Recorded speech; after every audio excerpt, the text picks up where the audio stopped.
अगर आप भी एक ऐसी मूवी की तलाश में हो जो आपको रुला जाए, गर्लफ्रेंड छोड़कर चली जाए, उसके बाद का रोना वैसा नहीं, वो रोना जो आपको सुकून से भर दे, तो आज मैं एक ऐसी ही मूवी का रिव्यू करने वाला हूँ। वैसे तो बहुत से लोग इसे पहले से ही देख चुके होंगे, पर जिन लोगों ने नहीं देखी उन लोगों के लिए मैं इस वीडियो में इस मूवी की खूबियां बताने वाला हूँ। तो मूवी है I want to eat your pancreas. अब इस मूवी का जनर एक तरह से रोमांस ड्रामा टाइप का ही है, पर पूरी तरह से नहीं है। आप कह सकते हो मूवी में प्यार है पर दोस्ती वाला। तो मूवी की स्टोरी एक लड़की सकूरा की है जिसे एक बीमारी है जिससे वो जल्दी ही मरने वाली है। फिर वो अपनी ही क्लास के एक ऐसे लड़के को अपना दोस्त बनाती है जो दुनिया से कट चुका है और अपनी किताबों की दुनिया में ही उलझा रहता है और ना ही किसी से बात करता है। कह सकते हो बड़ा ही बोर्ड टाइप का बंदा है जिसे दुनिया से कोई मतलब नहीं है, ना ही इस बंदे के कोई फ्रेंड्स है। तो इस लड़की के कहने पर ये पहले उस लड़की की बात नहीं मानता, पर फिर थोड़े रिक्वेस्ट के बाद बंदा सोचता है कि वैसे भी ये लड़की कुछ दिन की ही मेहमान है, तो वो उसकी बात मानकर उसका फ्रेंड बन जाता है। तो मूवी का डायरेक्शन एक सेट सीन से ही स्टार्ट होता है जिसमें लड़की का फ्यूनरल दिखाया जाता है। तो ये बात ऑडियंस को स्टार्टिंग में ही बता दी जाती है कि लड़की मरने वाली है, और उसके बाद जिस तरह से मूवी अपनी बाहें खोलती है और गुड मूवमेंट आने लगते हैं जो इस लड़की की विश लिस्ट में होते हैं, काफी गुड फील देते हैं। अब इस मूवी में जिस तरह से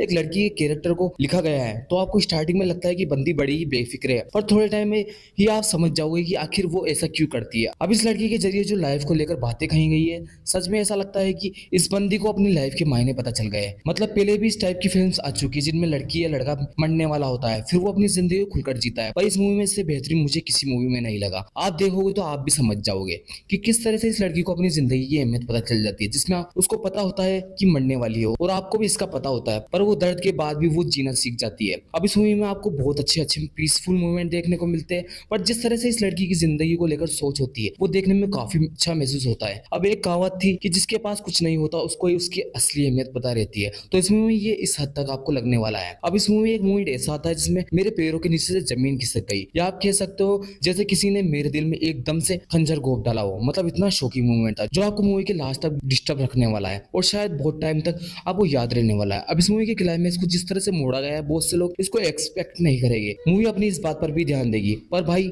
मूवी जिस मुद्दे को उठाती है वो करती है जो उस लड़के से रिलेटेड है कि जिंदगी में दोस्त बनाओ, किसी से अपनी बातें शेयर करो। अगर जिंदगी में किसी से कोई रिश्ता नहीं है तो ये पैसा, ये अकेले रहने वाली जिंदगी भी कोई काम की नहीं है जब तक आप अपनी खुशी किसी और से नहीं बांटते। यही जिंदगी की मायने है। तो ओवरऑल मूवी का डायरेक्शन बहुत ही हार्ट मेल्ट कर देने वाला है, जिसमें आपके लास्ट में आंखें भी नम हो सकती है और कुछ लोग रो भी सकते हैं। कुछ लोगों को मूवी स्टार्टिंग में स्लो लग सकती है, उसकी वजह शायद कुछ एनिमी मूवी में वो सेम ड्रामा हो सकता है, पर यकीन मानना जैसे जैसे मूवी आगे बढ़ती रहती है वैसे वैसे ये आपको अपनी दुनिया से कैरेक्टर से बांध लेती है और इमोशनली भी आप इससे काफी ज्यादा जुड़ जाओगे, जिसमें दोनों ही मेन कैरेक्टर के लिए आप सोचने वाले हो। खास करके सकूरा आपके माइंड में बसने वाली है। इन सब के बाद भी मूवी में जो लाइफ की बातें कही है वो आपको थोड़ा सोचने पर जरूर मजबूर कर सकती है। बाकी मूवी का एनिमेशन बहुत ही पीस देता है, जिसमें वो आज के टाइम वाला रश और फास्ट शॉट देखने को नहीं मिलते, और कुछ ऐसे सीन भी है जो बहुत सुकून देते हैं। बाकी मूवी का बीजीएम अच्छा है, जो इंस्ट्रूमेंट का यूज है वो एक अलग ही मेलोडी सुन देता है, और सॉन्ग्स भी अच्छे हैं। तो ऑल ओवर मूवी मुझे बहुत ज्यादा बढ़िया लगी। अब कुछ मूवीज ही ऐसी होती है जिसको देखकर आपको अपने काम से मोहब्बत रहती है, तो ये मूवी उन मूवीज में से एक है जो आपको जिंदगी भर याद रहेगी, और इसका एक एहसास आपको आपके लास्ट सांस तक रहेगा। कुछ गिनी चुनी मूवीज जिसे आप लोगों को रिकमेंड कर सकते हो, तो ये मूवी हाईली रिकमेंड है, और ये मूवी जिंदगी जीने की अहमियत सिखा जाती है। मूवी में लाइफ को लेकर बातें हैं, रिलेशन को लेकर बातें हैं जो आप पर एक पॉजिटिव छाप छोड़ जाती है, जिसको आपको बिल्कुल भी मिस नहीं करना चाहिए। और मूवी में इस बात पे बहुत ज्यादा गौर किया गया है कि कब क्या हो जाए, तो जिंदगी की अहमियत समझो, क्या पता कल हो ना हो। तो मूवी हर किसी ऑडियंस के लिए है। तो वीडियो पसंद आया तो चैनल को सब्सक्राइब कर सकते हो।